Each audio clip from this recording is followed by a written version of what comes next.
process of reading your book, I've become very curious to ask you if during the process of talking to significant members of Congress, the Senate, or perhaps other influential institutions that you may have had a chance to speak with, have you gotten a sense that the solutions you propose to the problems that are plaguing us right now have the real possibility of substantial support and coming to fruition, or do you feel at this time that they are more academic propositions? That's a fair question and a tough and important question, because the dilemma we're in now is that almost all political reforms, electoral reforms, institutional reforms are judged by the parties in terms of, will it help me or hurt me? Who wins from this? And that campaign finance is a perfect example. So too, everything having to do with electoral laws, voting participation, it's the same thing. It's beginning to affect the filibuster, attitudes toward reforming the filibuster in the Senate. Heretofore, Democrats and Republicans have defended the filibuster because if they're in the minority, they want to be in a position of using it, and they figure that if they're not in now, they will be at some point. But secondly, the filibuster supports the so-called hold of individual senators, which gives them leverage and power to achieve individual objectives, oftentimes that have nothing to do with the nomination they're holding up or the legislation that they refuse to lend their support to come to the floor. That's changed, and right now Democrats are assembling, and it's not inconceivable to see some reforms in the filibuster rule if they are in the majority. But your broad point is well taken. If we want to do something about the polarization of our parties, we need, most importantly, to increase the electorate. It turns out the people who don't vote, the 40% in presidential elections, the 60% in midterm elections, tend not to have the same strong ideological and partisan views. And if they were present more in general elections, but especially in primary elections, which now tend to be dominated by those at their ideological poles, it could make a big difference. But right now, the Republican Party is absolutely committed to no restrictions on money in politics, and the Citizens United decision is the capstone of a effort that started over 40 years ago in a memo written by then lawyer Potter Stewart for the Chamber of Commerce, and it proved really quite instructive in laying out a process of trying to reduce restrictions on money and politics. So the bottom line is, no, I'm not in the short term hopeful, but I think it's absolutely essential that we start talking about these things, that the public understands what the filibuster is and the significance of it, that we understand that other democracies, including Australia, and dozens of others, have a provision that's called mandatory attendance at the polls. That is, there's an expectation of not just the opportunities of citizenship, but the responsibilities.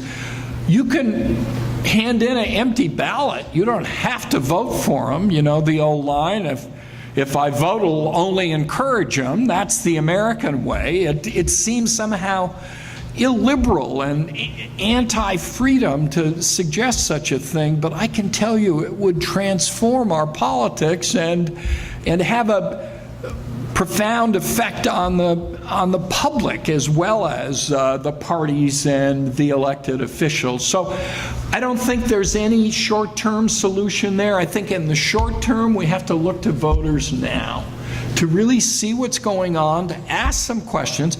By the way, Bill, one of the things I noticed in the polls is that for the first time since they started asking the question, voters, a plurality of voters now prefers unified party government to divided party government. They always said, well, let's divide it. They check and balance one another, but that's not what they're looking for now. They're looking to solutions to problems, and I frankly think that's a very intelligent way to view the election on the part of voters. But I also think they ought to be asking what Bill said. Who's in the business of solving problems? And alternatively, who's in the business of fighting ideological or partisan wars? That's important. If we're going to solve our problems over the long haul, we have to bring the Republican Party back into the mainstream. Conservative values, great. Fight for those values, but to embrace a problem-solving orientation, as I believe the Democrats do, not because they're more virtuous, but because they believe in an important role for government, and they see the handwriting on the wall, the attacks on government, but also the tremendous global and demographic pressures on government. And so in that sense, I loved everything Bill said, and I think it made such sense and was so eloquent. But at the very end, I don't think diminishing the differences helps. That is, the Democrats are ready to do deals, the Republicans are not. The Democrats are controlled by moderates, not liberals. The liberals aren't listened to. The liberal caucuses in the House and the Senate just aren't significant. The action is elsewhere. They're trying to hold on to make sustainable over time the programs Americans have come to see as something essential to their lives. But if we don't solve the problems of sustainability, of reducing cost and increasing revenues, they will not survive. Just very briefly, 2 points. Number one,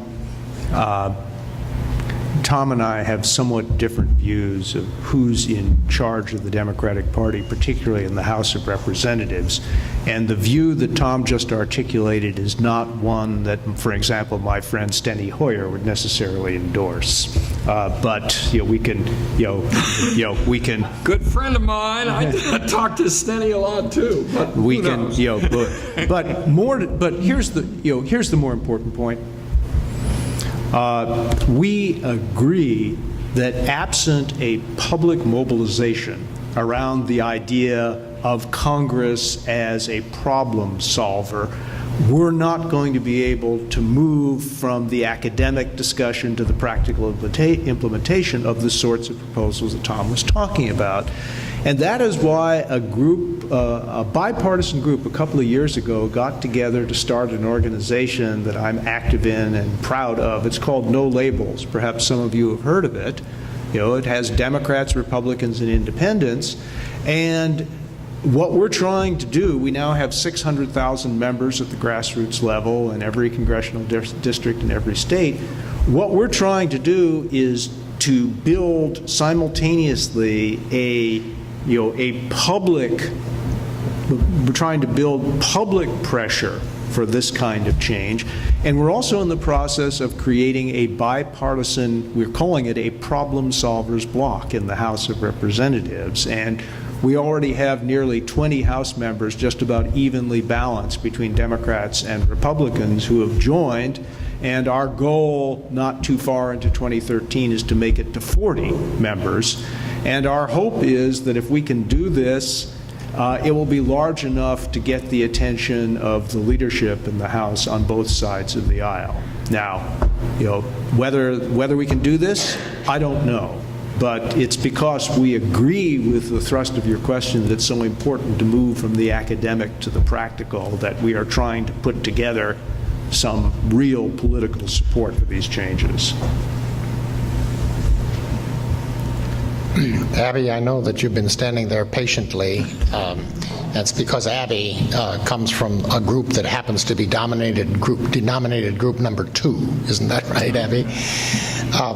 But if I might try to be maybe a little bit more orderly about this, I know that one of the other groups has prepared a question that goes in a very specific way to one of the few points that Tom Mann made. And so I'm going to ask you to be patient for a little bit longer and defer to the group. And I'm not sure which, whether it's group number 3, but it's the one that has to do with the suggestion that the more moderate and centrist majority of the country might be induced to participate in electoral politics, perhaps even forced to do so. Wasn't there a question along that line? Ours goes with it. Okay. I was going to talk about mandatory voting. Yes, that's what I mean. That's it. Okay. That's it. All right, yeah. This is John Hall. Yeah, hi, I'm John Hall. So our group, you guys just both touched on this idea of mandatory voting and a public movement. And you guys can both hit on this because I like to hear you guys both speak about this sort of topic. Professor Mann, you recommended mandatory voting and even acknowledged the fact that the general public would not embrace the idea, however, it would be the best viable option. What evidence is there that in the U.S. that would make mandatory voting the best option? And then is it unconstitutional, or would it be constitutional to enforce legislation that would require mandatory voting? Do you want to speak first? Sure. Well, we can both speak. Bill and I agree on this, as you suggested. We're not naive. We don't see any support. I haven't seen any members of Congress who are willing to come out and say they support it.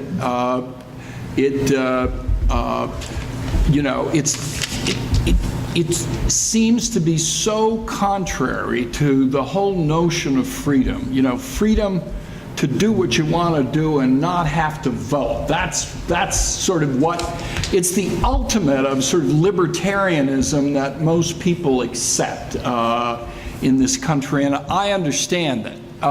And that's why, in addition to proposing that in the book, we talk about a modernized voter registration system.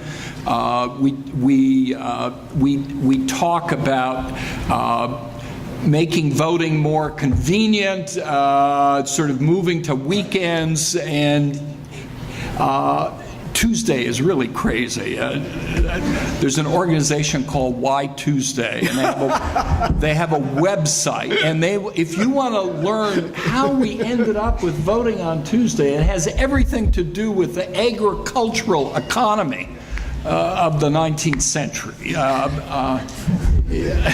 So, and there are sort of other ways of, you could imagine, encouraging third parties might help if they weren't spoilers but had a chance to play a constructive role. Many, many other things to do, but Bill and I are going to continue to talk about this because Americans think they're so terrific and that they've got everything right, but with the political system, and maybe they don't anymore, but that's what the politicians tell them in going on about American exceptionalism. But there are other really healthy democracies that have found a change like this is really quite extraordinary. They're pretty individualistic in Australia too, but it increased their turnout from well below 50% to above 90% almost immediately. You know what it means? It means it's sort of written in. You have to show up at the polls. Well, what happens if you don't? You can pay a $20 fine. You can write a letter to the election official and say I was sick that day or I was out of town. I mean, it isn't really. In fact, it's almost trivial. But you know what a little something like that does? It's kind of like I don't know if you all have it in Ohio, but in Washington, you got to pay a nickel a bag at the grocery and drugstore. It's a way it's for sustainability. You know what people are doing? They're going out carrying groceries loose in their hand. They're not going to pay that damn nickel. They bring their own bags, and it's amazing how it gets their attention. So it earns, instead of being something onerous, what's happened in these countries is that the expectation is built in from adolescence. The schools are involved in actually showing people how to vote and getting them used to looking at a newspaper and knowing something. And so the expectation builds that this is an important part of our lives. We have responsibilities as citizens, not just rights, to keep the polity together. It probably never happened, but just raising it as a legitimate alternative, we think will increase the probability that some of these other changes will be more saleable, and that citizens over time will begin to think a little bit harder. Now, our backup provision is a lottery. You saw these sort of multi-million-dollar lotteries. People believe, they're going to be millionaires, billionaires, whatever.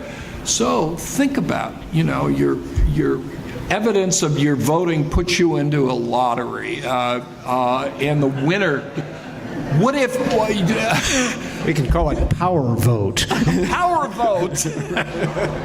Now you may say that's cheapening the democracy, and I might think it does, but there's a thought. Yeah.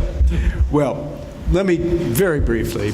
First of all, to the constitutional point, the last time I checked, the draft was constitutional. The last time I checked, mandatory jury duty was constitutional. And so I would invite either the credentialed or budding lawyers in the room to try to construct a persuasive distinction between those two mandates, which are pretty fundamental. They both touch on life and liberty, in different but profound ways, between that and the idea of mandatory voting. Now, what I think would be dubiously constitutional would be a national mandatory provision. I think this has to be pursued on a state-by-state basis, and so I wrote an article about a year ago recommending that the proponents of this view single out 6 diverse states that seem to be more primed than perhaps others to think about this. I mean, Wisconsin, for example, has this long-standing good government civic tradition. I might almost start in a place like Wisconsin. Now, why does this matter? Well, very briefly, let me tell the Australia story a little bit more fully. In the second decade of the 20th century, 1910, 1920, Australians began to notice that voting participation was going down in their general elections, and in the in the general election of 1922, it had declined to the unheard of level of 59%. That was enough. We're usually pretty happy if we get 59%, but that was low enough to get them to press the alarm, push the alarm button. And so with, cross-party support, in 1924, they enacted a mandatory voting rule. In the very first general election afterwards, voting participation rose from 59% to 91% because of that traffic ticket fine that Tom described. In the nearly century since then, it has never been below 90%. In the past generation, it has averaged 95%. In other words, voting as a civic obligation has become part of the warp of Australian civic life. And I think they're better off for it. Among other things, the candidates don't have to spend so much time and energy trying to mobilize their voters. They can instead talk to them about what their programs are. They can spend more time communicating and less time mobilizing. I think that's very good. Right, so there are all sorts of potential benefits here. No, it's not going to happen overnight. No, it's not going to happen across the country. But if one state broke the ice, or a few states took the lead, demonstrated that it really can make a difference, who knows? That's why they call the states the laboratories of democracy, right? One thing, the effect on campaigns. Right now, parties and candidates and interest groups spend a lot of money either mobilizing their vote or demobilizing the other side's vote. It's all about who shows up at the polls, and the kind of issues they oftentimes use and means are not problem-solving ones. You can imagine if there's no fight over who's going to be at the electorate, they're virtually all showing up, then you've got to think about a much larger segment of swing voters than we have now. And that is going to change the character of the conversation between candidates and citizens. Tom, I should have noticed this detail in your book, and I plead that I didn't. I'm sorry. But if it's the case that the ideologification of our parties is especially something that is to be observed at the nomination process, would this suggestion to be useful require that voters vote in primaries? It sure would help. Now, the trick, what you'd have to do then, of course, is move to systems like California just did, and not restrict participation in primaries to those who are registered as a member of that party. They could indicate their partisanship in their campaigns, but it's called the top two primary, and the top two candidates that emerge, that then tends to drive the conversation among the candidates to the center if you did that. Mind you, it tells you how much more difficult it is to do it, to have mandatory attendance in the U.S. and Australia. First of all, they have a paper ballot, and all they're voting for is in their House and their Senate. They have different, basically different candidates, but they're voting for their local candidate, and they're marking on there a preference for a party, first preference, second, third, fourth. It's a very simple ballot. They've all learned how to do it. A little more complicated on the Senate side because there's a form of proportional representation. But that's it for federal elections. We have much more complicated ballots. States control the ballot. There is no national ballot. There is no national right to vote embedded in the Constitution, apart from the Civil Rights Amendments. And so you're right, it'd be a whole lot more complicated. They also don't have primary elections. The party caucuses nominate their candidates for the parliament, and their members of parliament choose their party leader who leads them into the election. So it's more difficult and more complicated here, but it sure would be good to increase participation in primary elections.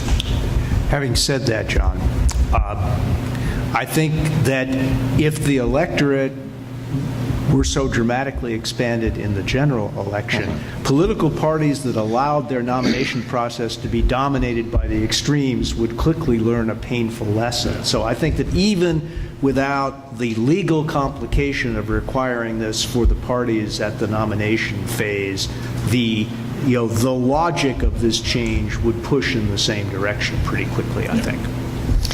Now, Abby Stasa, would you please? All right. Hear, hear. Thank you both for being here this evening. My question goes to Dr. Mann also, but please feel free to respond. You cite Stephen Hayward, the conservative intellectual, admonishing fellow conservatives to accept the welfare state as, quote, a fact of modernity itself. Do you also accept his statement that our modern democratic politics will always tend to produce a liberal and a conservative set of opinions?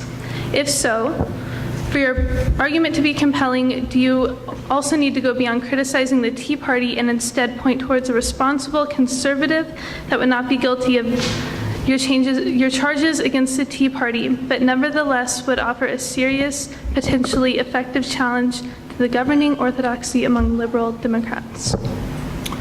I mean, you raise a series of interrelated and very important questions.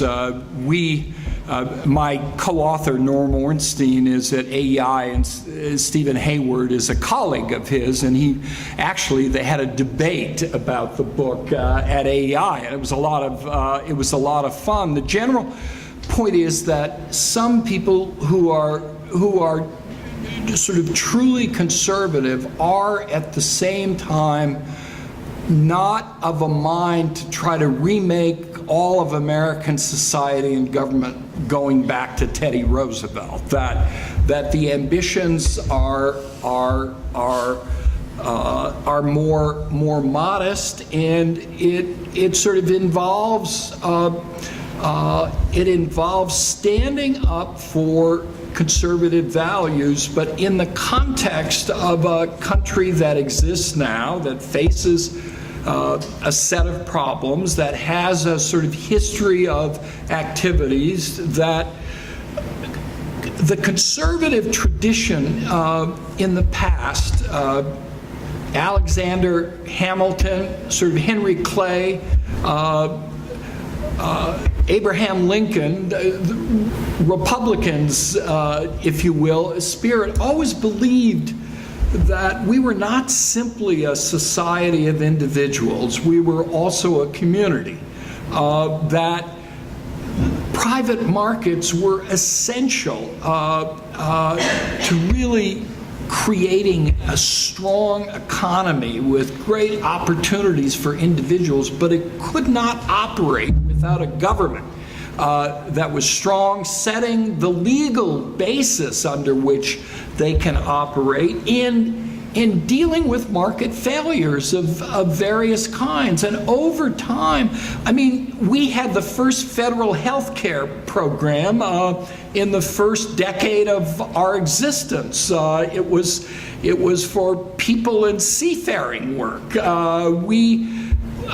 Henry Clay was a strong advocate of public investments.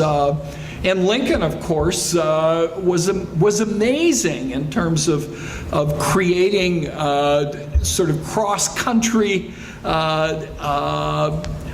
transportation systems, of of creating a system of public colleges and universities that help make the country great, and go through Dwight Eisenhower, Richard Nixon, Gerald Ford, Ronald Reagan, who supported much of this, and both Bushes did. This was sort of always a part.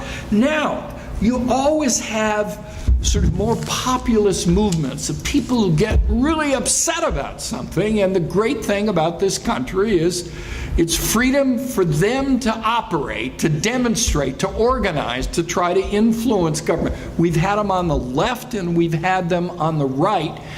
Their concerns have been listened to, but they've never effectively taken over a political party as the sentiments of the Tea Party have with the Republican Party today. And the fact is, you can understand the sentiments, but as a responsible party, they have to challenge the arguments about the Constitution and what it says and what it means, and as well as the reality of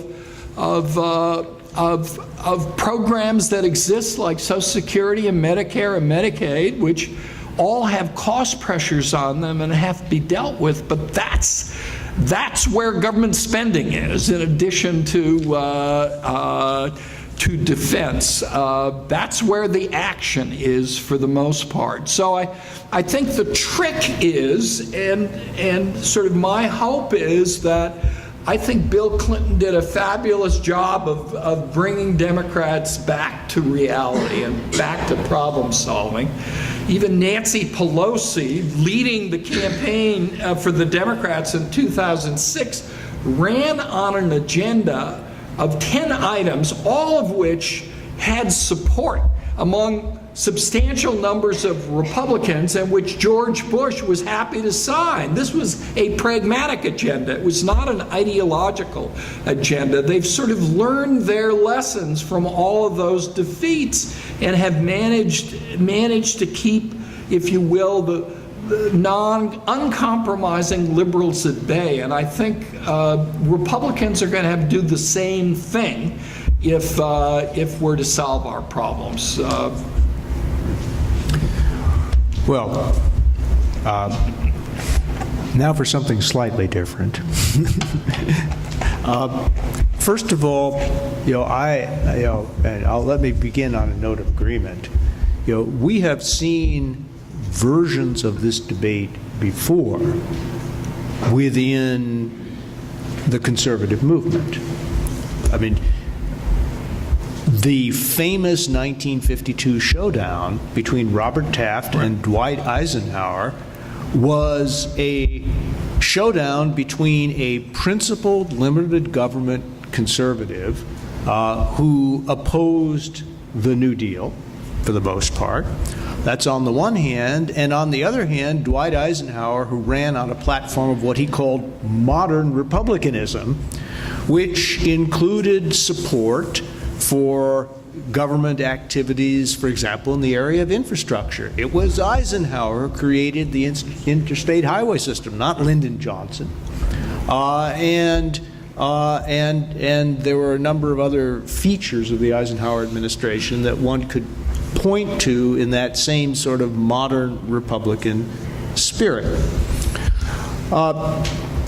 Having said that, we are now in a very different place, and there's a real debate as to what it means to try to repeal a portion of what some people regard as settled public policy. Let me give you an example.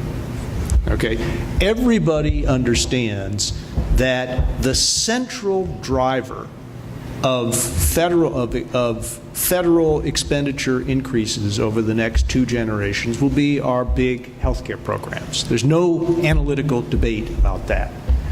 Then the question is what to do about that. And there is a debate among liberals as to what to do about that. And there are some people, and I count myself among them, who believe that people who consider themselves to be left of center should be open to a version of what's known in the trade as premium support as a model of Medicare reform. And the question is whether there is room for that debate within the Democratic Party. Because it's one thing to say we must preserve Medicare for the next generation. It's another thing to say that we have to preserve every jot and tittle of the current structure of Medicare for the next generation, and that, some people believe, may not be possible, and even if it were possible, it would not be wise. So I think that both political parties need to have an internal debate. I agree with Tom that on this particular question, the Republicans need to move farther than the Democrats need to move in order to be within hailing distance of a productive conversation. But if one of the consequences of this election is to take structural reform in Medicare off the table, then I think the election will have done the country a disservice. So let me just pick up on that, because this is a great way of demonstrating to you that Brookings is a serious place where people agree and disagree, but they talk to one another and they debate. Alice Rivlin, you know, the well-known economist at Brookings, she's past 80 and she's working as hard as she ever did, as you know, has been on a search for bipartisan consensus. She was on Bowles-Simpson. She was on the Domenici-Rivlin Commission of the Bipartisan Commission. She's working on these issues. God love her. And she begins with the presumption is we have to find something that can attract bipartisan support. I begin with the presumption that unless you can sort of put everything on the table and make your case, it's just not possible. And therefore, the effort starts with a spike in the heart of the no new tax pledge. It's got to go, because with it, nothing else is possible. It's what renders Mitt Romney's agenda just silly. I mean, it just doesn't add up. I'm sorry, it just doesn't. You can't do all those things. We are aging as a society, and I'll tell you, our traditional level of federal revenues, which are sort of roughly 19 to 20%, are going to have to go to 22 or 23%. Simply to account for the demographic changes. Half of the increase expected in the Medicare and Medicaid program are coming from the aging of society, and so we have to do something. But my problem with premium support or vouchers is that it relies on a belief, one of two things: a belief that competition between insurance companies will produce dramatic reductions in the cost of health care.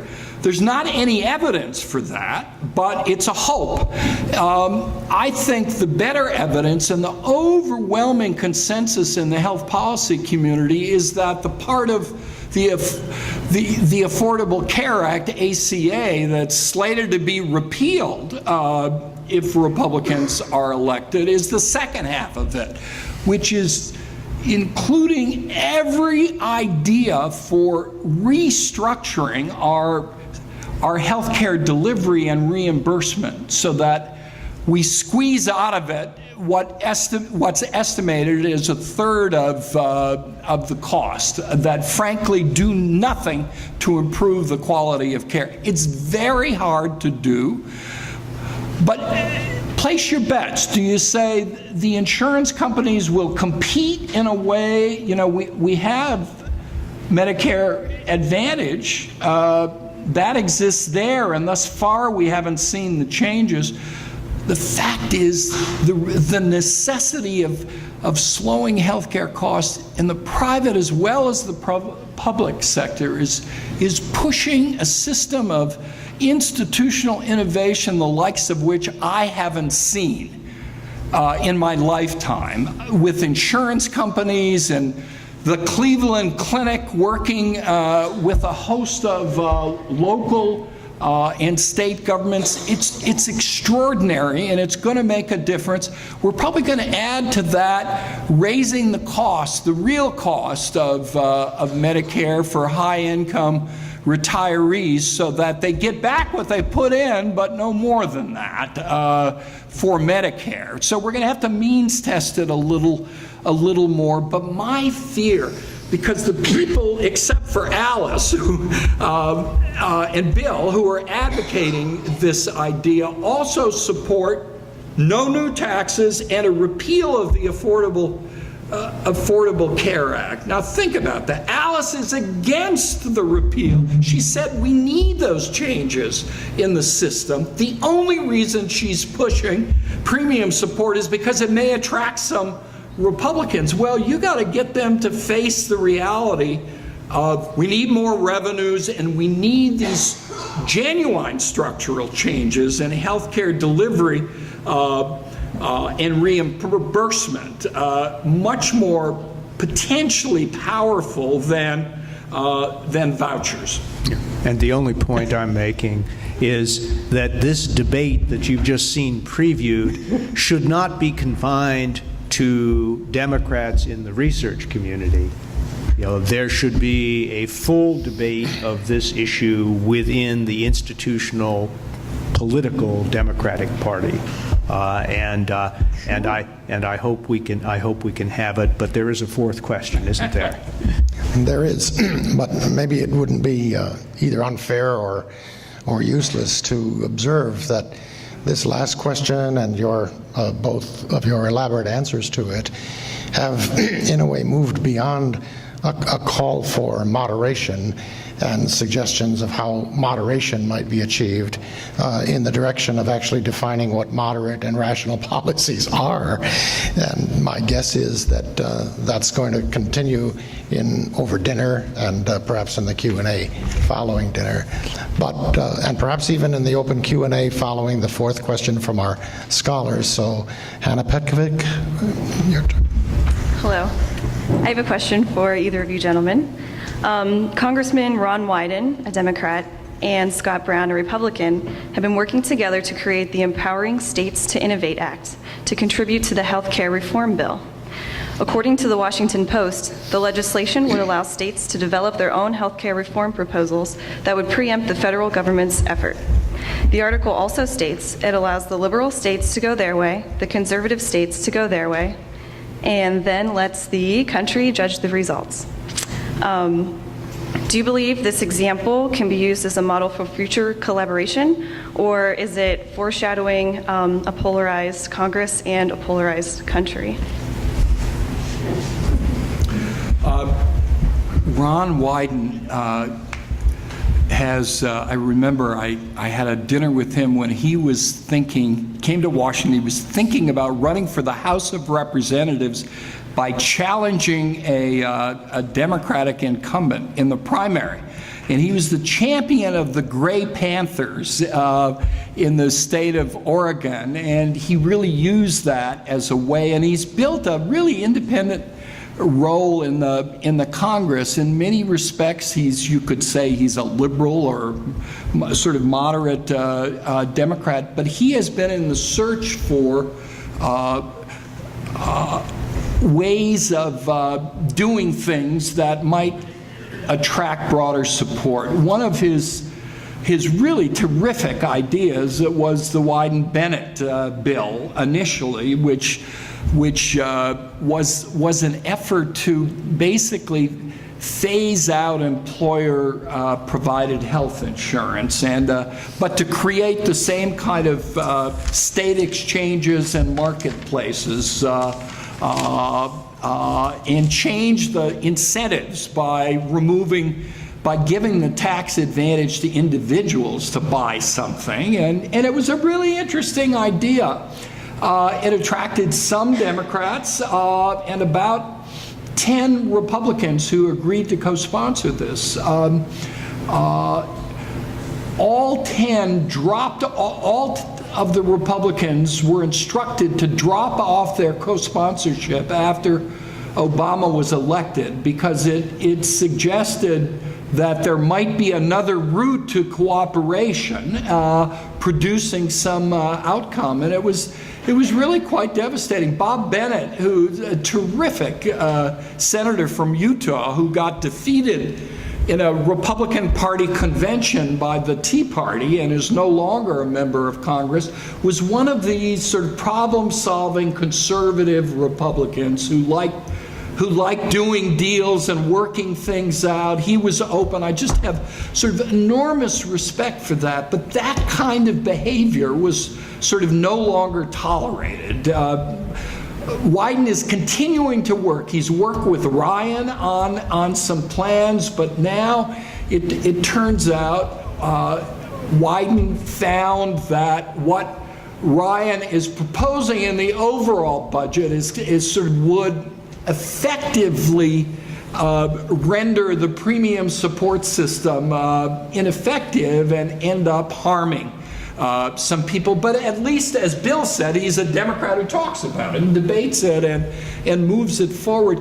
You know, sort of deferring to states and somehow say, you pick your conservative way. So in Texas, you know, sorry folks, no coverage for the uninsured and no coverage of pre-existing conditions because you have to have a basis for full enrollment in insurance to be able to afford anything like that. I think in some respects it's not sustainable, but I'm open for it. Some states actually have already done that. Of course, Massachusetts is ahead of the game, but you can also see it out in the state of Washington.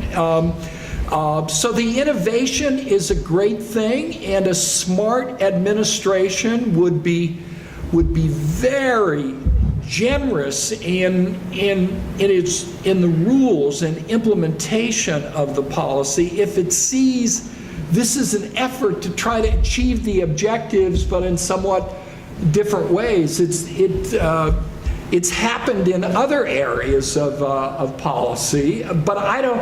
Right now, though, it's a measure sort of designed to bury the Affordable Care Act, and I consider that to have been one of the signal achievements of the federal government in many decades, and to cut it off without having a chance to be implemented and adjusted, and for those efforts at restructuring healthcare delivery and reimbursement to be stopped cold would be unfortunate. So liberal kind of exceptions and encouragement, some of that already exists in the law. I'm all for. A sort of a secret way of killing the bill, that's not a good thing. I think we should move on to the open session. So do I. Are there any questions from the audience? Yes, sir. I'm sorry, I can't get up to the microphone. We can hear you. But our church club has selected your new book. And before I read it, I used to despise Gingrich. But now that I've read your book, I detest him. He is the father of this gridlock, according to your book. And I'm wondering if we have to find another way of financing campaigns. I would really like to see a government allowance, and you're not supported by lobbyists and rich people. And I see such evidence of money influencing everything that it just disgusts me. I share many of those sentiments. The problem is the First Amendment regarding guaranteeing free speech has been interpreted by the Supreme Court to preclude any governmental action to restrict contributions to candidates and spending by outside groups. And Citizens United sort of affirmed the latter point. We tried initially in 1974 to create a public financing system. We succeeded in the presidential election. It was a matching grants with limits on spending in the primary, and then a general grant a grant as opposed to matching in the general election. It worked for quite a period of time, but it simply didn't keep up with the cost of campaigning. They could never really revise it, and so people stopped using it. Obama was the first to stop using it in the general election, but a number of other candidates before that had stopped using it in the primaries as well. At that time, they also tried a system of congressional public financing, but it couldn't be supported. My own view now is, given the court, without a constitutional amendment that would give the government some legitimate authority to reasonably limit the role of money in politics, a publicly funded system could not be legally sustained. And so my notion is that we need to build on the small donor movement that has started up now, and it's really quite extraordinary the way it is growing. And I think you could build a system like New York City where you have a multiple match, say 5 to 1. For every small donation, you provide some public funding. And that creates an incentive to rely on small donors. Now, Michael Bloomberg didn't take advantage of that, right? He had $1 billion to spend on it, and so he didn't do it, but most of the members of the city council have done it. And so that's the direction of reform as I see now, because of the legal constraints. But there are movements toward a constitutional amendment. I think trying to build a social movement around that would be a good thing. The extraordinary increase in outside money that really isn't outside. Super PACs are supposed to be independent, but they're absolutely linked to individual candidates and parties. That's supposed to be disclosed, but they set up 501c4 affiliates and hide the donors, and we learn much later what kind of money went into our politics. It's so egregious. Everyone from around the world looks at us and laughs. They say, "You believe in a democracy? You'll let economic inequalities dominate the scene of the quest for equality and voting and elections?" They think we're nuts, and they're right. Yes, sir. I was just wondering what you thought about what place race plays in this overall polarization of the current situation. Bill, you want to take that? Well, there's no question about the fact that, in the history of the development of the current situation, the adverse reaction in the South and to some extent among blue-collar workers in the Midwest to the civil, and the Northeast as well, to the civil rights movement, contributed to the development of the modern party system. So race was present at the creation of polarization.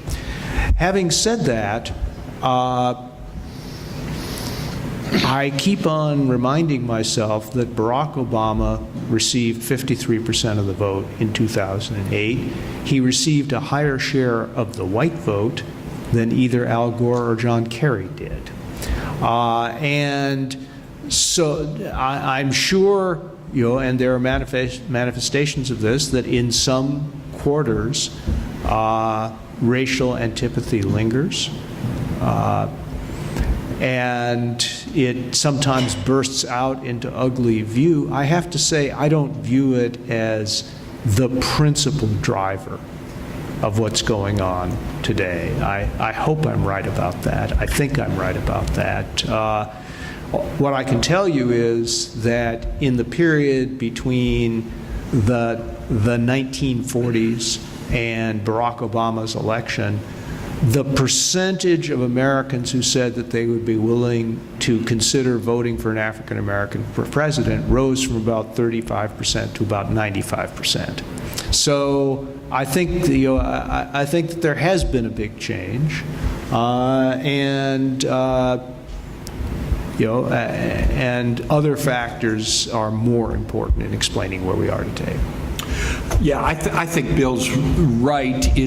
It clearly exists. Scholars have devised other means of trying to get at this because people aren't going to say, they're racist, for God's sake, but they might say their neighbors are. And they're sort of clever ways of asking this. The best scholarly research going back and looking at the 2008 election found there was some loss of votes for Obama because of race, but there were also some gains among whites and a higher turnout among blacks. So it cuts both ways. The best estimates are that it's in 2008 it might have cost him on net 2% or less. So it's not the driving force, but it exists in communities around the country. It tends to be concentrated still in the South, not surprisingly, more likely in rural areas, more sort of associated with sort of working class white resentment of seeming favors for minorities, and that's there and it exists. It's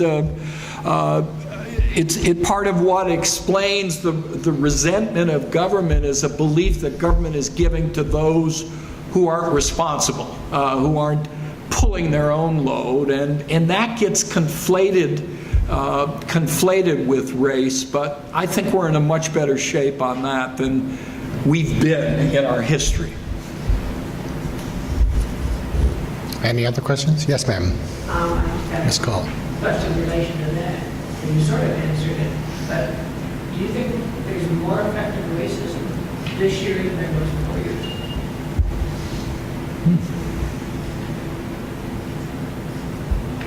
What you go ahead. Right. I'll listen to him first. I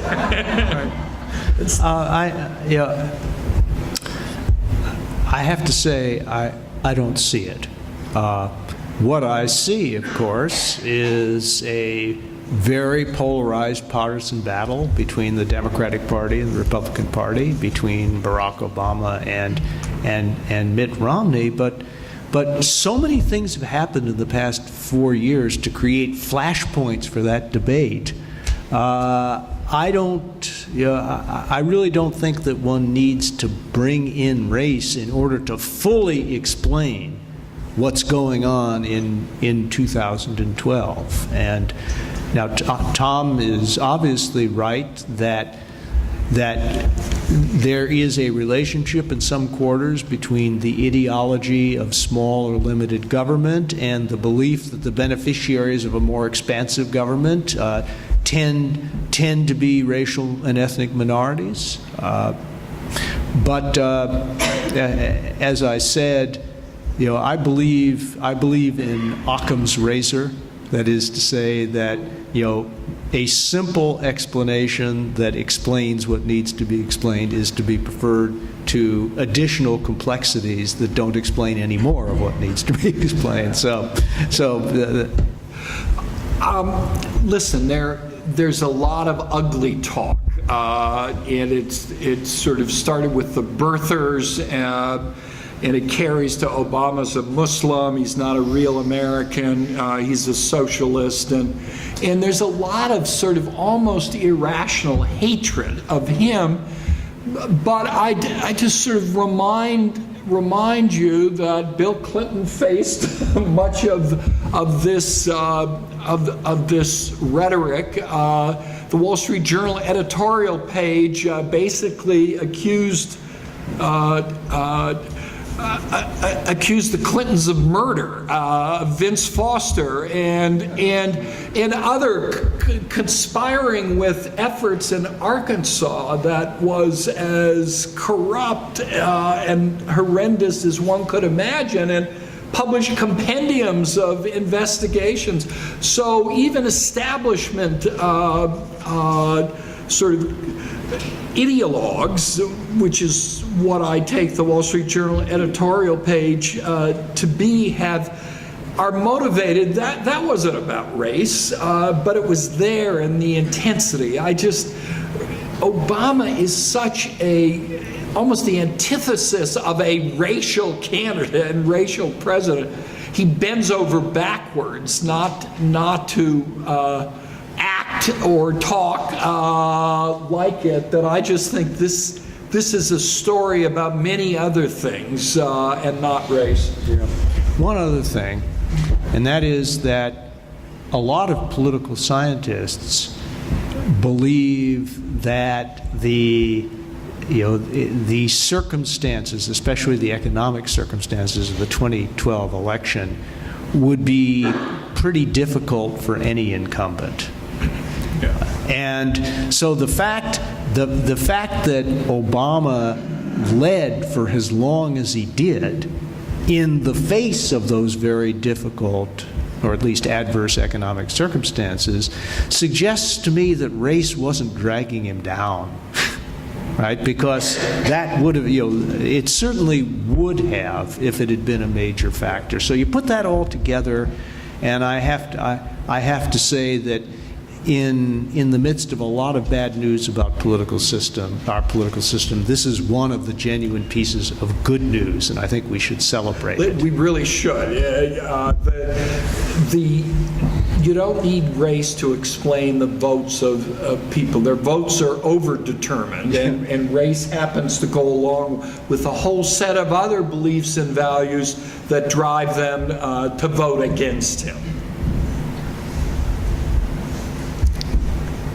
All right. Can I throw the last firecracker? Well, actually, We haven't recognized you for the last firecracker. We'll wait for one question. Thank you.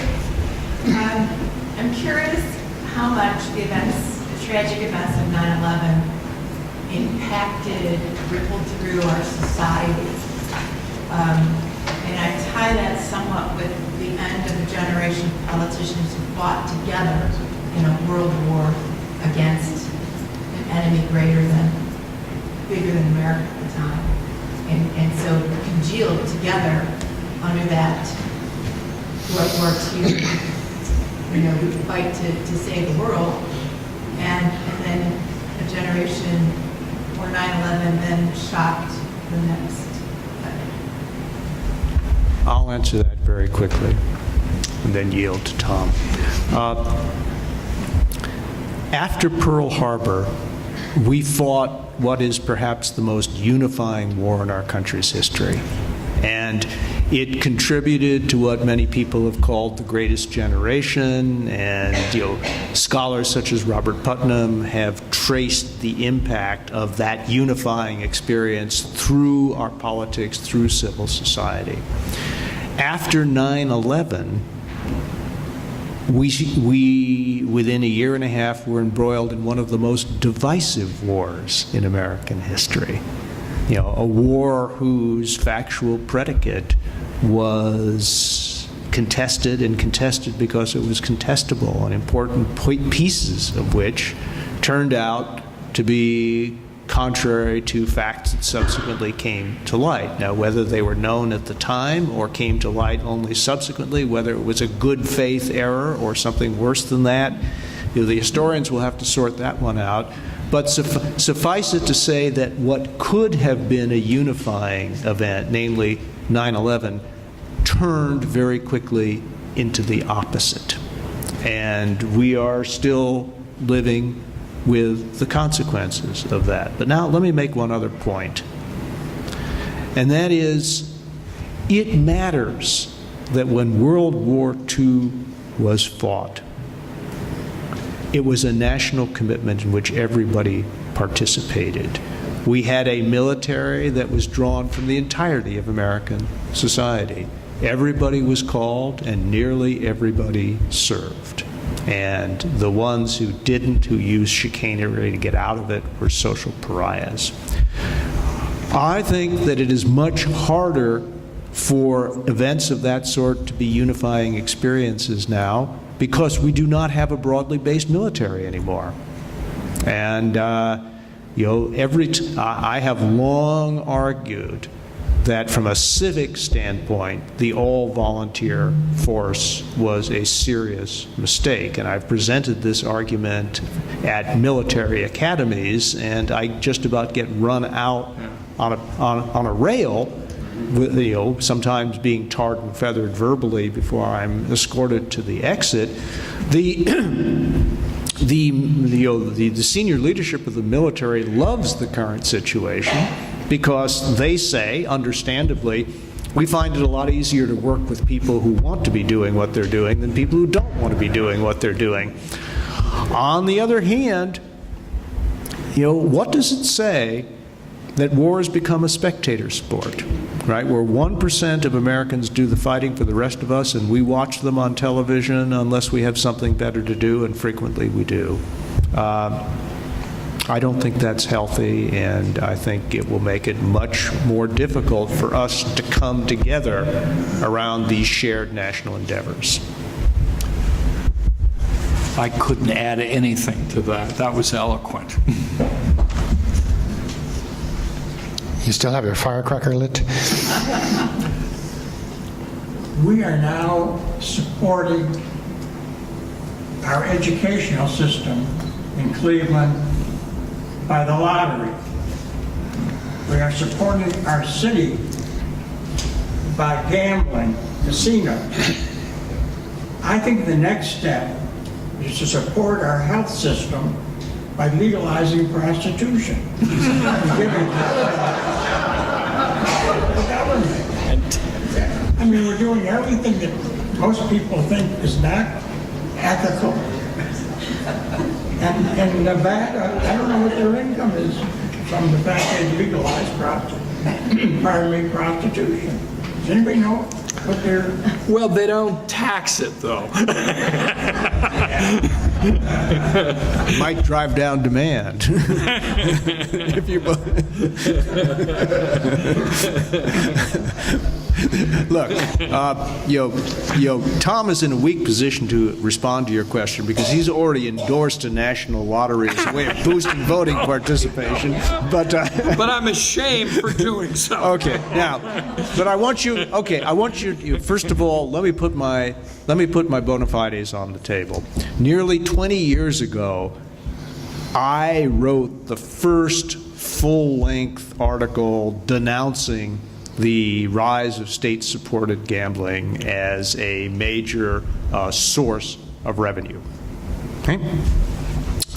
And I have not changed that view.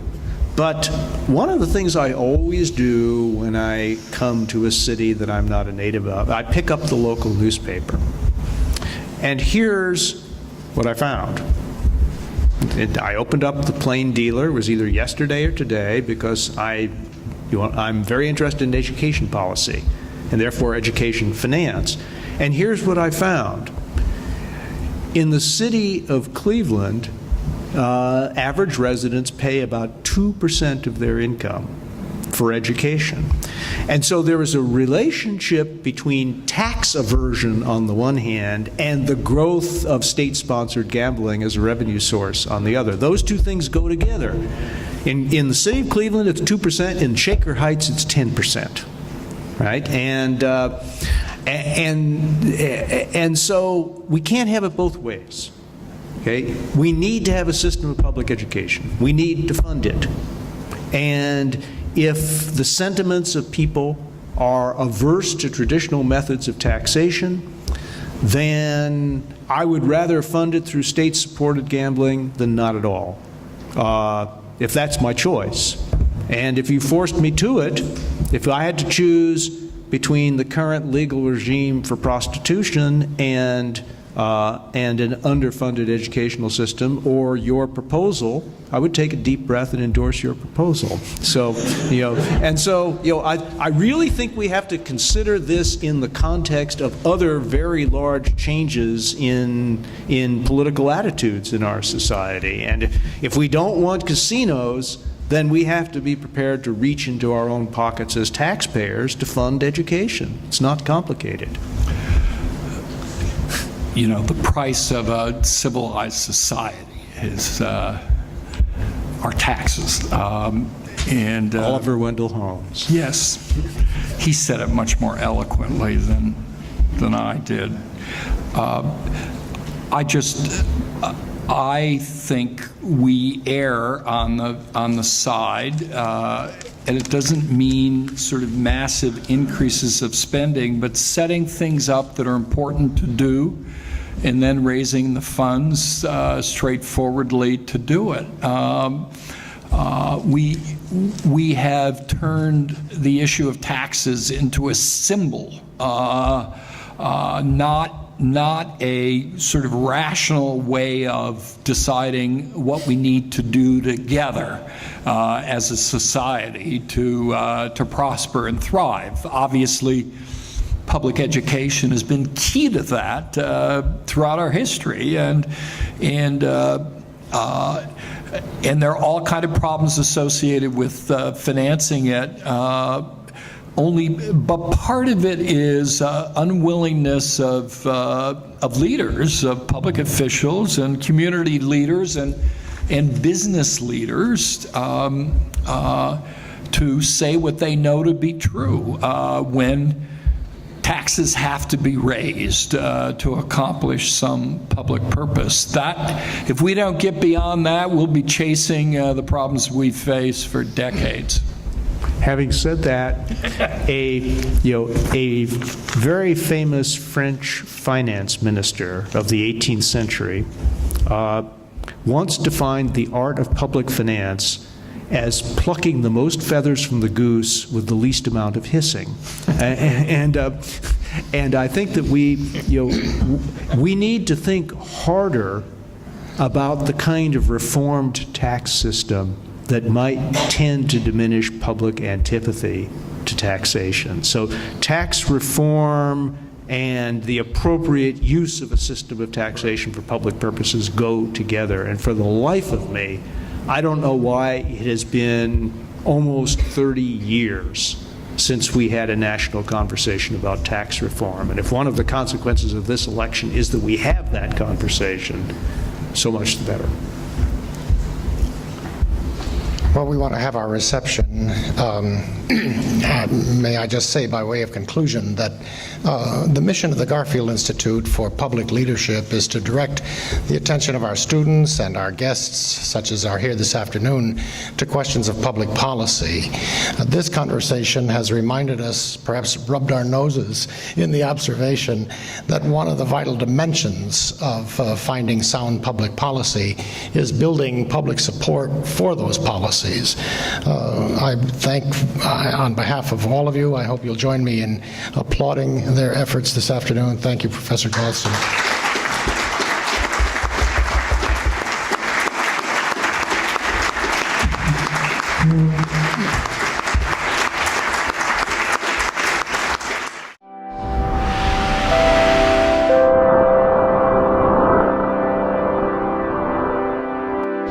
Thank you.